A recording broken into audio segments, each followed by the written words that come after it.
Mga kapatid, Cheryl Cosim po. Kasalukuyang nasa Intensive Care Unit o ICU si Chief Presidential Legal Counsel Juan Ponce Enrile dahil sa pneumonia. Ito po ay ayon kay Senator Jinggoy Estrada na una niyang sinabi sa sesyon sa Senado kaninang hapon.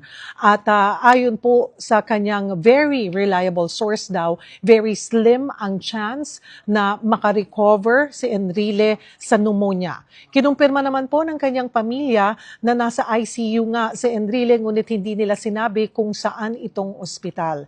Si Enrile ay 101 years old na. Kilala siya bilang si Manong Johnny.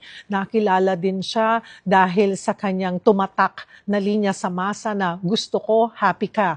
Nag-serve po siya bilang Defense Minister at siya din ay naging Senate President at kasalukuyan nga pong Chief Presidential Legal Counsel ng kasalukuyang administrasyon.